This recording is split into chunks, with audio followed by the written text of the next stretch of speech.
मैंने जी 50,000 रुपये लिए कर्ज जो है वो मैंने अप्लाई किया और विद इन 30 मिनट मुझे एक मैसेज रिसीव होता है कि जी हमने जी आपका 5,000 रुपया लोन जो है वो हमने अप्रूव किया है और वो भी विद इन 7 डे के लिए, 7 दिन के लिए। अब उसके ऊपर कैंसिलेशन का कोई ऑप्शन नहीं है। अच्छा, वो जनाब आपके गले पड़ गया जो आपने उस वक्त अकाउंट दिया था इजी पैसा का या जो जैस कैश का, उस अकाउंट में आपको जो रकम रिसीव होती है वो होती है 3500 रुपये और आपने 7 दिन के बाद इनको वापस जो है वो जो है ना आपको 7500 रुपये आपने वापस करना है। तो वो जो आपने सर्विस फीस के नाम पे और उसके जनाब उसके जो इंटरेस्ट के नाम से आपसे पहले भी पैसे काट लिए। 7वें दिन जनाब ये आपको जनाब कॉल करना शुरू कर देते हैं कि भाई आपके जनाब कल ड्यू डे है और जनाब आप हमें पैसे जो है ना वो फौरी तौर पे वापस कर दें। अब एक आदमी जो नुमाइंदे से बात कर रहा है वो कहता है कि भाई मैंने तो आपको 90 डेज़ के लिए अप्लाई किया लोन, आप मुझे 7 दिन के लिए 7 दिन बाद पैसे वापस मांगना शुरू कर दिए। हाउ इज़ पॉसिबल कि भाई एक आदमी अपनी ज़रूरत के लिए, अपनी ज़रूरत पूरी करने के लिए ये पैसे इनसे लोन की मद में ले रहा है, वो अपनी ज़रूरत पूरी करने के लिए ये पैसे इस्तेमाल करेगा या इंटरेस्ट लगाकर 7 दिन के बाद ये पैसे आपको वापस करेगा। अब वो जनाब वो आप कहते हैं जी अब मेरी मजबूरी बन गई है, मैं आपको जनाब 7 दिन में पैसे वापस कैसे करूँ? वो कहते हैं हम कुछ नहीं जानते,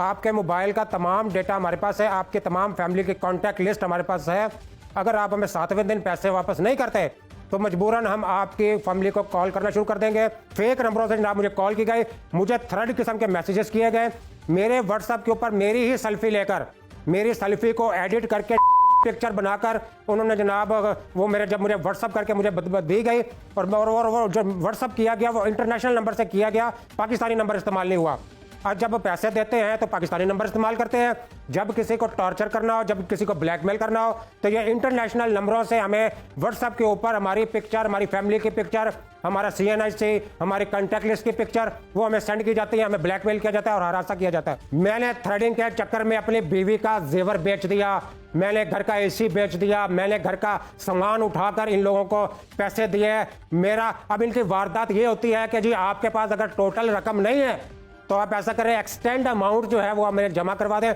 वो एक्सटेंड अमाउंट जो है वो सूद की मद से कटेगी नहीं, डिडक्ट नहीं होगी। वो इसी तरह होगा कि आपने एक्सटेंड अमाउंट जो है वो जमा करवा देनी है और वो आपको टाइम ड्यूरेशन बढ़ेगा 7 दिन का। आपकी एक्चुअल अमाउंट जो है वो इस वक्त वही की वही रहेगी। मैं इस वक्त 4-5 एप्लीकेशन का जो है ना मैं विक्टिम हूँ, 4-5 एप्लीकेशन का स्कैम में फंस चुका हूँ। इस वक्त मेरे ऊपर कुछ उस वक्त तो 46,000 रुपया मेरे ऊपर कर्जा था, आज मैं इन 46,000 कर्जे के ऊपर 2,70,000 रुपया इंटरेस्ट की मद में एक्सटेंशन कराते 2,70,000 रुपया इनको पे कर चुका हूं, जिसके मेरे पास एविडेंस मौजूद है, मेरे बैंक स्टेटमेंट मौजूद है, हर चीज उसमें मौजूद है कि 2,70,000 रुपया 40,000 के ऊपर मैं इनको दे चुका हूं और लेकिन मेरा अभी भी लोन क्लियर नहीं हुआ। वही एक्सटेंशन मनी के मद में इस वक्त लाखों रुपया मेरे ऊपर इंटरेस्ट बढ़ चुका हुआ है और मुझे और मेरी फैमिली को थ्रेड किया जा रहा है, ब्लैकमेल किया जा रहा है। मैं इस वक्त बहुत ज़्यादा डिप्रेशन का शिकार हूँ, एंजाइटी का शिकार हो चुका हूँ। खुदारा एक टाइम वो आ गया कि मैंने सोचा इतनी जिल्लत भरी जिंदगी से बेहतर है मैं अपने आप को फांसी दे लूँ, अपने आप को मैं खुदकुशी कर लूँ। जिल्लत की जिंदगी से अच्छा है कि माशरे में मेरी इज्जत की इन्होंने धज्जियाँ उड़ा दी, कहीं भी मुझे उठने बैठने के काबिल नहीं छोड़ा। मैं एक अकाउंट डिपार्टमेंट में जॉब करने वाला एक सैलरी पर्सन इंसान हूँ। मैं एक माशरे में मेरी इज्जत थी, इन लोन एप्लीकेशन ने मेरी इज्जत की धज्जियाँ उड़ा दी, मेरे ऑफिस के नंबर पर कॉन्टैक्ट किया। इस वक्त मेरे मोहतात अंदाजे के मुताबिक 3 करोड़ गरीब नाज़रीन, हुकूमत पाकिस्तान अवाम पर बजट के तहत मुसीबतों का पहाड़ गिरा रही है और दूसरी जानिब ये लोन फराहम करने वाली एप्लीकेशंस जो हैं वो आए रोज़ आवाम पर परेशानियों और मुसीबतों का बोझ डाल देती हैं और इन एप्लीकेशंस के थ्रू आए रोज़ ये खबर देखने को और सुनने को मिलती है कि ये जो एप्लीकेशंस है इनके थ्रू आवाम को लाखों करोड़ों रुपए का फ्रॉड लगाया जा रहा है। अब हुकूमतें नाजरीन मुकम्मल तौर पर नाकाम रही हैं। 75 सालों में जो हुकूमतें हैं वो इन एप्लीकेशंस को पाबंदी जो है इन पर आयद ना कर सकी। इन एप्लीकेशंस को आज आज़ादाना छूट हासिल है कि वो आवाम को लोन फराहम करें और उनके साथ फ्रॉड करें। अब पाकिस्तान में हाल ही में जो एक वाक़या रूनुमा हुआ है, वो वाक़या बर वक्त लोन ऐप, बहुत नाम सुना होगा आपने इस एप्लीकेशन का, आपको यूट्यूब एड्स पर, फेसबुक एड्स पर, क्योंकि सोशल मीडिया का दौर है, तो ये जो बर वक्त लोन ऐप है ये आवाम की नज़रों से लाजमन गुजरी होगी। इस एप्लीकेशन के थ्रू आवाम को जो है वो फ्रॉड लगाया जा रहा है, आवाम को चूना लगाया जा रहा है, करोड़ों रुपए का जो है वो आवाम के साथ फ्रॉड किया जा रहा है। अब इस एप्लीकेशन के थ्रू हाल ही में एक वाक़या रूनुमा हुआ है। एक शख्स ने 50,000 रुपए का लोन अप्लाई किया, उससे जो है वो सारी जो साथी मालूमात हैं इस एप्लीकेशन ने मांगी, डाटा मांगा, आईडी कार्ड मांगा, मोबाइल फ़ोन मांगा और इसके साथ साथ एटीएम डाटा मांगा, और फिर उसके बाद इन्होंने कहा कि आप 50,000 पर 7 दिन के अंदर अंदर 7,000 रुपये का सूद हमें देंगे और इस कर्जे को वापस करेंगे। अब वो शख्स जब नाकाम हो गया, उसने इनकार कर दिया कि मैं एक गरीब शख्स हूँ, गरीब तबके से ताल्लुक़ रखता हूँ, अगर तो मैं ये कर्ज़ा जल्द फराहम कर पाता तो मैं ये कर्ज़ा लेता ही ना आप लोगों से, और अब एप्लीकेशन से ले लिया है तो मुझे कुछ वक्त अता किया जाए। मगर इस एप्लीकेशन के थ्रू आवाम को, उस शख्स को जो है वो धमकियाँ मिलना शुरू हो गई और आए रोज़ जो है वो फ़ोन कॉल्स जो है वो आना शुरू हो गई। जान की धमकियों का जो है वो जान की धमकियों का सिलसिला शुरू हो गया, और इसके तहत